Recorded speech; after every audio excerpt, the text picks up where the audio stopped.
Assalamualaikum semuanya. Perkenalkan, nama saya Guntur Satya Arya Pradana bersama rekan saya Ayub Ahmad Fatih Maskur. Di sini kita akan menjelaskan tentang register. Nah, pertama-tama, kalian tahu nggak sih apa itu register? Register adalah sebuah tempat penampungan sementara untuk data-data yang akan diolah oleh prosesor dan dibentuk oleh 16 titik elektronis di dalam chip mikroprosesor itu sendiri. Nah, dengan adanya tempat-tempat penampungan data sementara ini, proses pengolahan akan bisa dilakukan secara jauh lebih cepat dibandingkan apabila data-data tersebut harus diambil langsung dari lokasi-lokasi memori. Register pada mikroprosesor dapat diibaratkan sebagai kaki dan tangan dari mikroprosesor.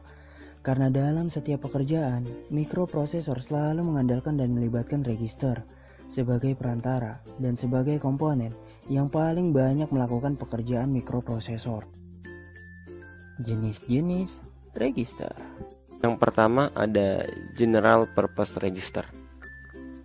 Jadi fungsi dari register ini untuk keperluan umum.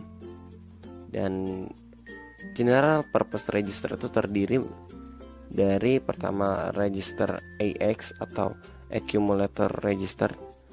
Lalu ada namanya register BX atau Base Register. Lalu ada register CX atau Counter Register. Lalu terakhir ada register DX atau Data Register.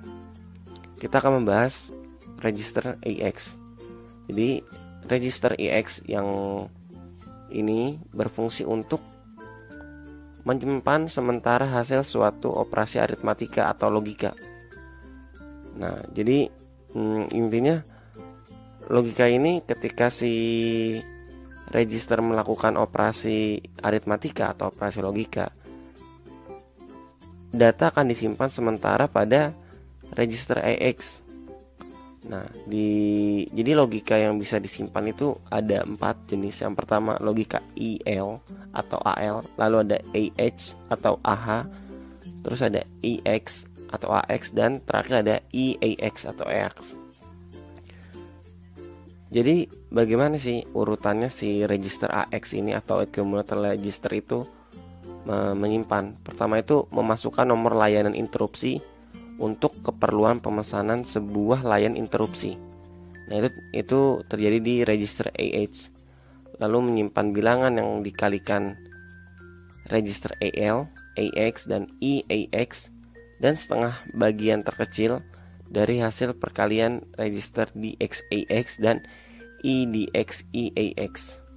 Lalu menyimpan setengah bagian terkecil sebuah bilangan dibagi DXAX dan EDXAX dan hasil bagi dari ELAX EAX.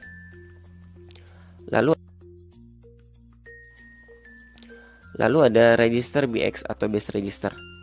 Jadi ini base register ini untuk menyimpan alamat offset data yang terletak di memori.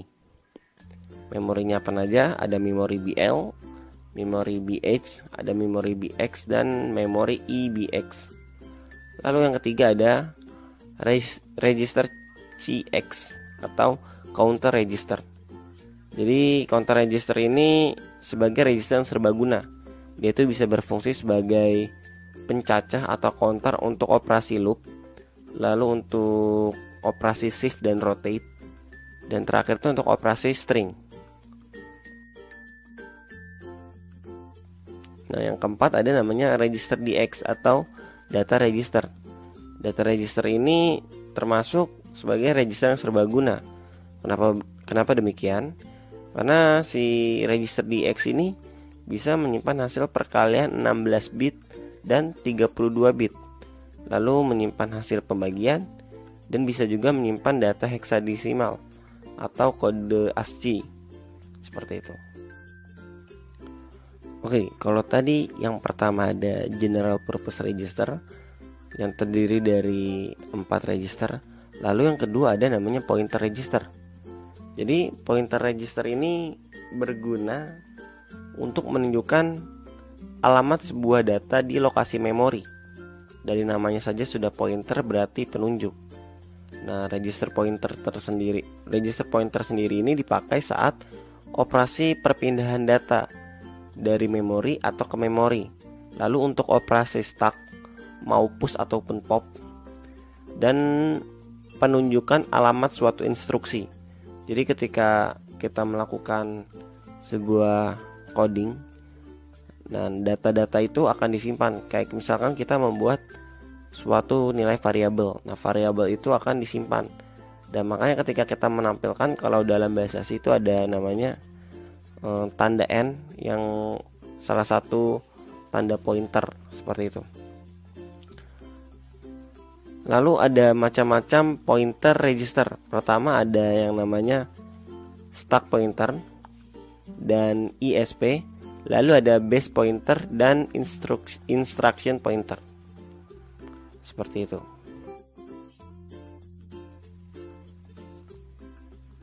Oke, baik. Kalau tadi saya sudah menyebutkan general purpose register dan pointer register. Lalu yang ketiga ada namanya index register. Sama kayak pointer register, si index register ini sering dipakai untuk menunjukkan alamat sebuah data di lokasi memori pada operasi string. Nah, bedanya apa? Kalau index register ini digunakan pada saat operasi string. Nah, di index register ini ada beberapa jenis. Pertama ada namanya source index dan destination index. Oke. Setelah jenis index register, yang keempat itu ada segment register. Nah, segment register ini membentuk alamat untuk memori data. Pada operasi real mode, suatu segment register akan berbeda dengan segment register pada operasi protected mode. Yang termasuk dalam segment register antara lain adalah pertama, code segment. Dia berfungsi untuk menunjukkan alamat instruksi berikutnya. Lalu ada data segment untuk menunjukkan alamat data pada transfer register. Lalu ada extra segment, register tambahan untuk operasi string. Lalu ada stack segment dengan stack pointer untuk menunjukkan stack dan memanggil suatu prosedur atau call dan mengarah ke program utama. Lalu terakhir ada FS dan GS register, register tambahan untuk segmen memori yang besar. Oke, jadi tadi saya sudah menyebutkan 4 jenis register yang ada. Nah, yang terakhir ini ada namanya, atau yang kelima ada yang namanya flag register. Jadi flag register itu berfungsi untuk menunjukkan status atau keadaan sesaat dari mikroprosesor. Bit-bit flag pada si register akan mengalami perubahan tergantung proses yang baru saja berlangsung. Jadi nanti akan ada seperti simbol-simbol huruf C, huruf P, A, Z, S, T, I, D, dan lain-lainnya. C berarti carry, P berarti parity, A berarti auxiliary carry, Z berarti zero. Nah, dari setiap itu ada beberapa artinya. Nah, bisa dilihat sendiri.